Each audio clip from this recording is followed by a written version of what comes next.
Well, good morning and welcome to my garden. I'm David Wilson here for the Overdevest Nurseries YouTube channel, and it's a pleasure to have you join us here this morning in my garden, a garden that I've been tending and looking after now for well over 20 years. And of course, here in this garden, we love to see wildlife come and go. The bird song is really magnificent at times. And in springtime, when we have a family of ducks come with their little ducklings flitting back and forward through the stream, it is a real joy. And other forms of wildlife too. But unfortunately, during the last few years, we've seen a build-up of deer in this neighborhood. I suspect, like most neighborhoods throughout our region, that's the mid-Atlantic and northeastern states of the US, there's a build-up of population in the protected environment, and with the growing numbers come a competition for food, and therefore, of course, we're seeing a lot more deer damage in the garden. And so I thought today I'll produce a little video to show you some of the things that we're doing to try and deal with having deer in the garden. So if you're having some issues with deer browsing in your garden, what I'd say to you is don't give up, because actually there's quite a lot of things we can do. And one of the things that we certainly try to do here on this channel and also on our website, and that is advise you as to the varieties that we found out over the years that are not normally damaged by deer. You'll see that my words are chosen carefully. We tend to use terms like not preferred by deer rather than deer resistant or deer proof, because the unpredictability of deer means that very often something that they're likely to eat in one garden, you could go half a mile up the road and they'll leave it alone. But one of the recommendations I would make right at the start, and that is that you go along and visit your local garden centre, because there they'll have experts that are very experienced with growing plants in your area. They'll know perfectly well the ones that have the least chance of being damaged by deer in your area. At least they'll be able to guide you and give you some suggestions. And another thing that I'd suggest you think about doing is go to our website, Grown by Overdevest. In the search by plants category, if you scroll down, you'll find a category there that says benefits and features. And if you put in there, not preferred by deer, it'll pull up pictures and information on all the plants that we found out over the years to really not be troubled so much by deer. And if you want to research it a little further, can I suggest that you also think about going and visiting the website of our friends at Rutgers University. They've been doing some sterling work on finding the varieties that are most vulnerable to damage and also the ones that are less likely to be severely damaged. And if you haven't yet done it, can I suggest that you think about subscribing to this channel, because we're also going to be featuring several videos on plants that are shrubs and trees and perennials that we found to be really good at withstanding the effects of deer damage as well. So there's lots of information out there. So come with me now and let me show you some of the other things that I'm doing here in the garden in terms of dealing with deer. Now, I'm sorry if some of that sounds a little imprecise and measured, but honestly, dealing with deer is such an unpredictable thing. It's very hard to be hard and fast about anything. But there is one thing you can do that is likely to give you very, very good, solid results. And that is that you build a perimeter fence around your property. But it has to be a substantial fence. It has to be at least 8 foot high, because that's how high a deer can jump. And if you do go to the expense and trouble of putting up a fence like that, of course you can use it for growing screening plants on it too. There's really quite a few vines that you can grow on the fence, and also of course some really beautiful climbing roses. But make sure to put them on the inside of the fence, because of course deer really like munching on roses too. you can put up an electric fence. And if you're going to do that, then maybe what you would need would be one with a solar charger so that it keeps on going all the time. You see, an electric fence is only so good as long as it's got current going through it. And if you have a small property and you only have 1 or 2 plants that you're trying to protect, then you could put a little ring of chicken wire or something else like that around it. And if you have any trees in the garden, particularly young trees, you might have to put a guard or some sort of protection to stop the bucks from rubbing their antlers and destroying the beautiful bark on them as well. And then, of course, there are scaring devices, things that either make a sudden movement or emit a high-pitched sound, something that will scare the deer off. Many of them have motion sensors that when they detect movement will come on. And years ago I had the bright idea of hooking up some outside lights to a motion sensor. I did that. All it really did was show the deer where the good stuff was. Now, I understand that wind chimes apparently work too, kind of, I suppose, on the same principle, but deer are likely to get used to it. And I know of one lady who uses a little outdoor all-weather-proof radio. She turns it up so that it plays music and has something happening all through the night, and she says that keeps her plants free from deer damage as well. But for me here in this garden, one of the most effective and simplest ways that I have for protecting my plants is to disrupt the sense of smell of deer.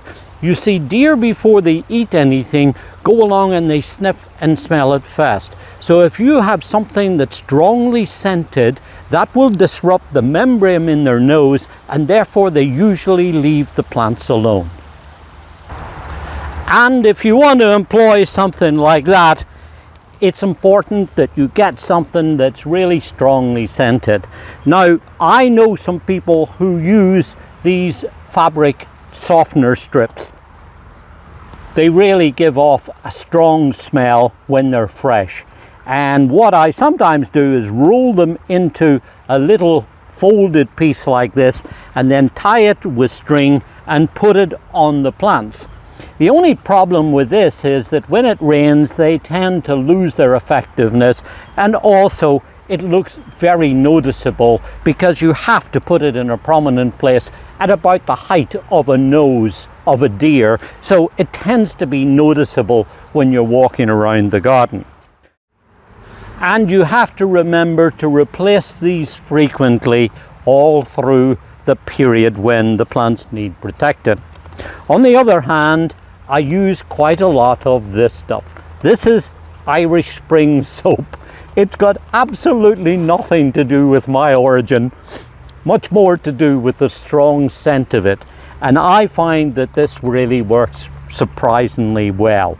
What I do is I take the whole bar, wrapper and all, I drill a hole through the middle of it, and then with an electrical tie that I put in through the bar, then simply take it and attach it to the tops of the plants. Now, I use an electrical tie because this is quick and easy to attach, and you put it on loosely around the plant, and therefore it's not going to damage the stem of the plant. If you want to be a little bit more environmentally aware, then you could use just some jute string like I'm doing here, and that will work just as well. It takes a little bit longer to tie it on there, but as you see, that works well. And then when you take that, you can tuck it in round the back of some leaves, and it's really quite difficult to see it, and it works really well. And on the other hand, nowadays there's really a good selection of commercially available repellents too, ones that have been formulated to last a surprisingly long time with stickers and spreaders and so on in the ingredients. It means that you don't have to spray them on quite so frequently. Nevertheless, if you do use them, it's important that you keep replenishing and renewing them on a frequent basis. Just follow the directions on the packet and that will help to guide you. And I'd also suggest that you have a chat with your local experts at your garden centres too, because they'll be able to guide you as to the most effective products for your area. One thing, however, I would say about it, and that is that when you're putting it on, make sure to spray everything in the area. You might be looking to protect a certain kind of plant like this hosta here. Give that obviously a good shot, but also spray the other plants in the vicinity as well, and especially out round the perimeter of your property. You see, young deer are still experimenting. They're tasting things to see what is good and what isn't so good. And if you're able to dissuade them at the start on the outskirts of your property, then obviously that is going to be a major advantage. And even things like these butterfly bushes that normally they don't bother with, I'd still give that a squirt. And another little trick that I found in using them too, and that is, as well as spraying the tops of the plants, go in and spray the undersides of the leaves too. You see, when you spray the undersides of the leaves, you're getting double coverage obviously, but also that is less likely to be affected by rainfall, so it'll probably last longer as well.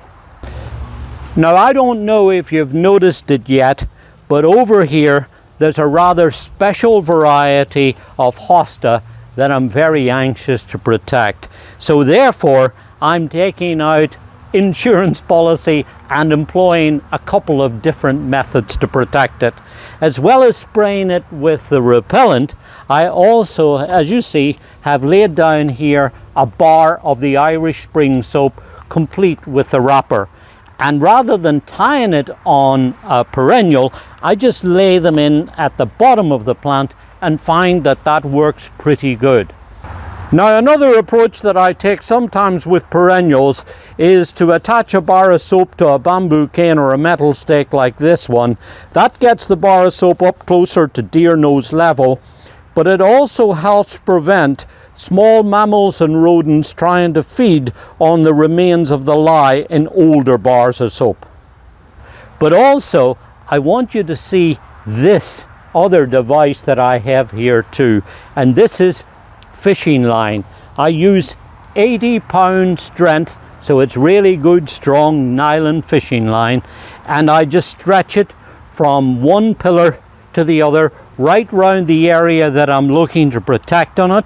Normally just one single strand is all that you need.